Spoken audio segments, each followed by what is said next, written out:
Assalamualaikum warahmatullahi wabarakatuh. Pada kali ini kita akan melaksanakan pembahasan soal yang hubungannya sama elektronika, otomatis industri, dan juga soal-soal lain yang berhubungan, misalkan soal ujian semester, ujian kejuruan, kemudian tes masuk perguruan tinggi dan lain sebagainya. Soal lain bisa dilihat di deskripsi ya, atau di end video pada akhir ini. Kita sampai soal nomor ini. Jika ingin mengukur tegangan pada rangkaian listrik menggunakan selektor ohm multimeter analog, maka kita tahu bersama ya, itu kalau ada multimeter ini yang sering bikin multimeter rusak.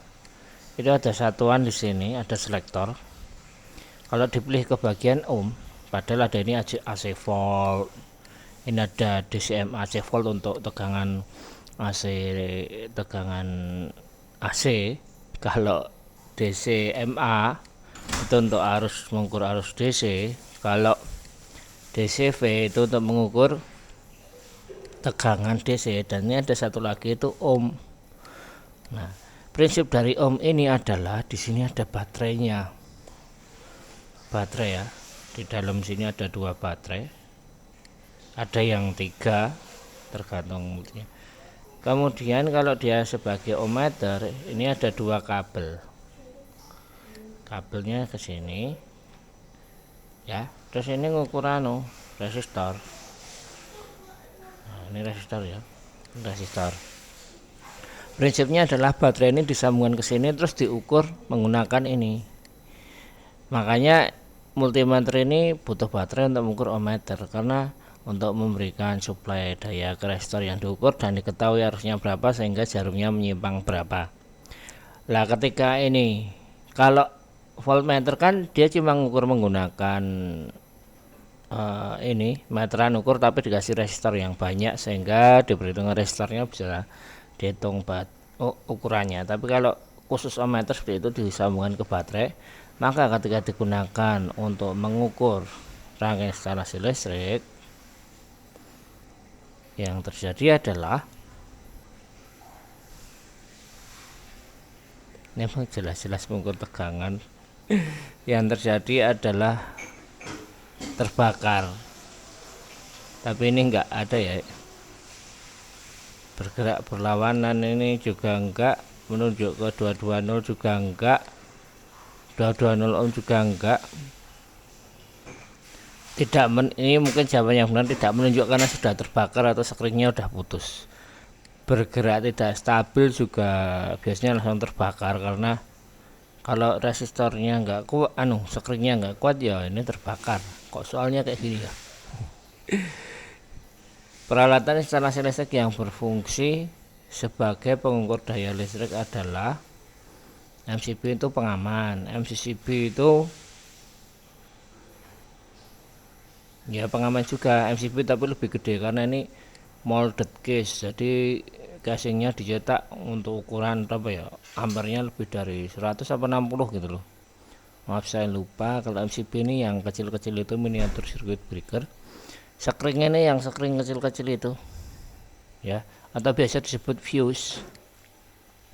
Kalau di toko belinya fuse kubur gitu, karena bentuknya dikubur gitu, kayak kuburan itu. LCB ini adalah atlegix, jadi dia pengaman terhadap arus bocor ke tanah atau setrum, orang setrum gitu, atau mungkin panel yang bocor ke tembok dan lain sebagainya. KWH ini yang digunakan untuk mengukur itu, seharusnya ini namanya KWH meter, dan ini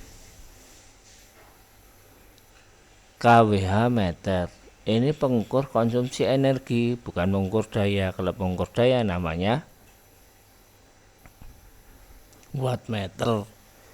Ini KWH pun juga salah, seharusnya KWH meter ya. Mungkin jawaban paling tepat adalah ini, soalnya kayak gini ya. Apa singkatan dari MCB? MCB adalah kepanjangan dari miniatur circuit breaker. Loh, enggak ada ya?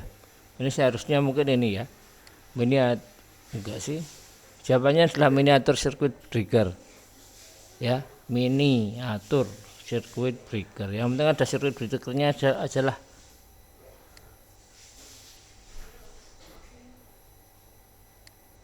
Circuit Bennett.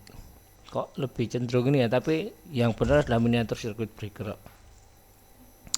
Berikutnya gambar di atas merupakan diagram garis tunggal instalasi sederhana yang terdiri dari, ini udah kelihatannya ke yang kemarin ya, ada KWH. KWH meternya mana? Enggak ada. Ini ada MCB nih yang jelas. MCB ya. Kemudian kotak-kontak, kemudian saklar tunggal, kemudian lampu bolam, lampu pijar. Berarti ini cari aja yang enggak ada apa, yang enggak ada kan TL, berarti ini jelas salah, nyarinya gitu aja. Ada lampu KW meter juga salah, enggak ada KW meter. MCB kotak-kontak saklar tunggal ya, 2 buah lampu pijar, 1 kok, salah ini. Kotak-kontak saklar tunggal sebenarnya jawabannya adalah E. Berikutnya jumlah dan jenis kabel yang terpasang pada kolom nomor 3 adalah ini ya, berarti ya ini ya, sini sorry, yang ini adalah 2 buah kabel fasa. Karena kenapa? Karena ini kan saklar ya, untuk menyalakan ini. Nah ini netralnya udah langsung ke sini, kemudian fasanya ini gini, masuk sini dulu, masuk saklar seri ke sini lagi ke sini. Jadi ini makanya ada 2 kabel, satunya fasa, satunya netral. Tapi kalau yang di sini ini fasa semua karena tugasnya menyambung dan memutus aliran ke lampu. Jawabannya adalah 2 buah kabel fase. Gitu ya. Mungkin itu aja yang bisa kami sampaikan, kurang lebihnya mohon maaf. Tetap semangat belajar karena belajar itu adalah investasi. Ya, belajar terus. Itu semoga barokah. Terima kasih dukungannya. Kami akhiri, wassalamualaikum warahmatullahi wabarakatuh.